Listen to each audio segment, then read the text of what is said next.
Hi everyone, क्या आपके सामने एक कॉम्प्लेक्स कंपाउंड नजर आ रहा है? क्या आप इस कॉम्प्लेक्स कंपाउंड के अंदर सेंट्रल मेटल एटम का कोऑर्डिनेशन नंबर और ऑक्सीडेशन नंबर बता सकते हैं? अगर बता सकते हैं तो आप फाइंड कीजिए, और नहीं बता सकते हैं तो आइए सीखते हैं।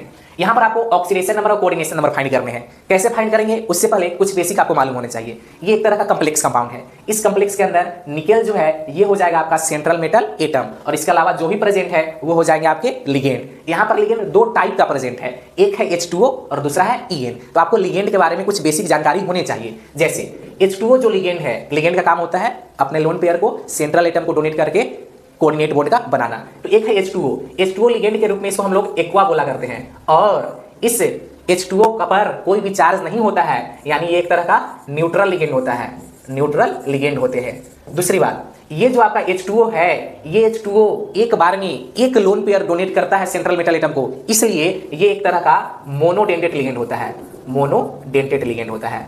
दूसरा, H2O के अलावा एक और लिगेंड यहाँ पर प्रेजेंट है जिसका नाम है EN। EN क्या होता है? इसका पूरा नाम होता है आपका इथेन 1,2 डाईअमीन। इथेन 1,2 डाईअमीन होता है। ये एक साथ सेंट्रल मेटल एटम को दो लोन पेयर डोनेट करके दो कोऑर्डिनेट बॉन्ड बनाता है। इसका मतलब ये एक तरह का आपका बाईडेंटेट लिगेंड होता है, बाईडेंटेट लिगेंड होता है। और इस EN के ऊपर कोई भी चार्ज नहीं होता है, प्लस माइनस कोई चार्ज नहीं होता है, यानी इसका चार्ज जीरो हम लोग कंसीडर करते हैं। कहने का मतलब ये एक तरह का न्यूट्रल लिगेंड होता है। ये बेसिक आपको मालूम होने चाहिए। चलिए फाइंड करते हैं हम लोग ऑक्सीडेशन नंबर। जिसका फाइंड करना है उसको कितना मान लेंगे? X मान लेंगे। तो X plus water neutral ligand है, जीरो चार्ज है, 0 × 2 0 हो गया, प्लस EN न्यूट्रल लिगेंड है, 0 × 2 0 हो गया। अब कोई भी नहीं है, बराबर कर लेंगे। कॉम्प्लेक्स पर कोई चार्ज है क्या? +2 है, तो बराबर +2। X बराबर कितना आ गया आपका? +2 आ गया। इसका मतलब यहाँ जो निकेल है सेंट्रल मेटल एटम, उसका ऑक्सीडेशन नंबर कितना है? +2 है। दूसरा, और क्या फाइंड करना था? Coordination number. कोऑर्डिनेशन नंबर क्या होता है? किसी भी कॉम्प्लेक्स के अंदर टोटल जितने कोऑर्डिनेट बॉन्ड बन रहे होते हैं उसको कोऑर्डिनेशन नंबर हम लोग बोला करते हैं।